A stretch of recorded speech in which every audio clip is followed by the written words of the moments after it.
तेरा ध्यान किधर है? अरे ईरान इधर है। काहे जादव जी बड़ा आज मूड में बने? 24 घंटा मूडे में रही ले। आओ देखे ना सर जी मुंह लटका के बैठल बड़े। आगे सुनती है।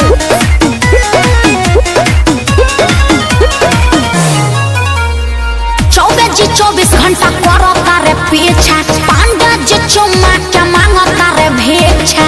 हरण हो जाई ज्यादा विश्वास ना। अरे ने सिखावल हा।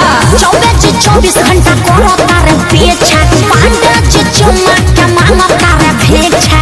और सुनिए ना हजियल जुलुम कइले बाबू साहेब जान के यार जान के। अधोरिया में अंगुरी कइले रहत तारे। गिटार बजावत होई हैं।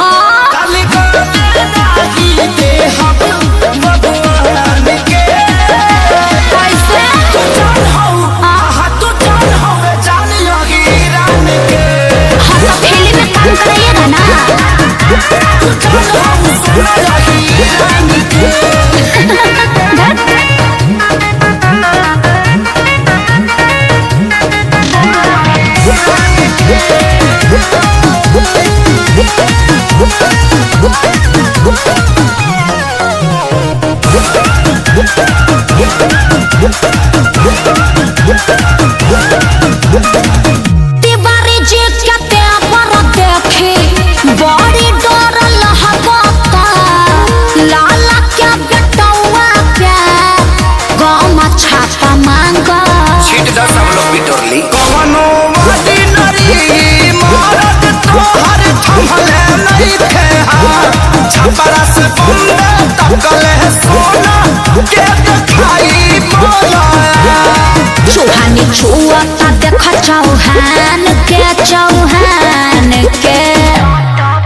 दल गोले नागी के हबे बबुआन के। का करब तू जान हो हा तू जान हो जानी लगी रान के। दल गोले नागी के हबे बबुआन के। तू जान हो जानी लगी रान के।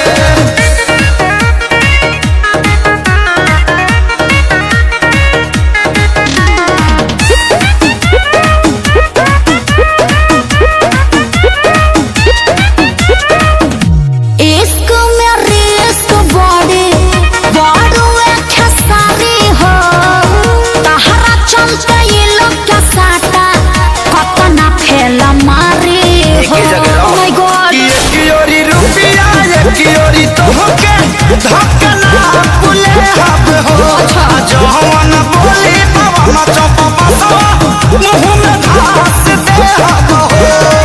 सगर चर्चा बा कसयप के नाम के आकाश श्याम के। अरे मुँह माटी ले ले लोग। दल गोले नागी के हब बबुआन के।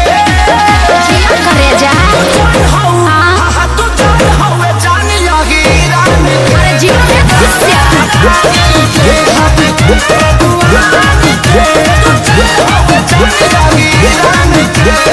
या